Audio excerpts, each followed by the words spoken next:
starfish ấy nè. Starfish bỏ thắm ấy nhá. Đánh thấy cay thay ở đây. Cay tay mất bao mới bao mục nương vậy.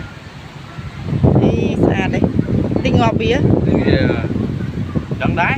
Giờ tự đặt từ thằng đấy á. Mò cái to snake cho các bạn ngọt bắn ấy.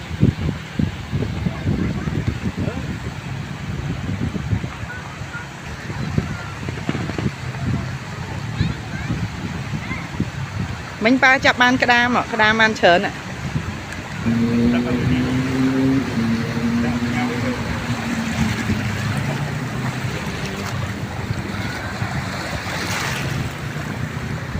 Anh ấy đôi mẹ anh ấy đi tự cay nhá đấy.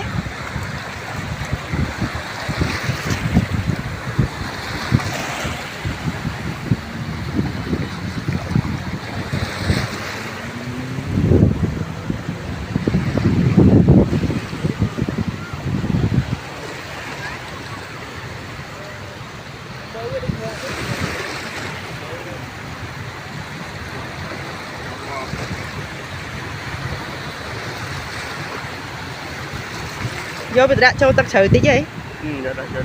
Vô tự đã cho tật sự tí tới. Vô đã tật sự tới.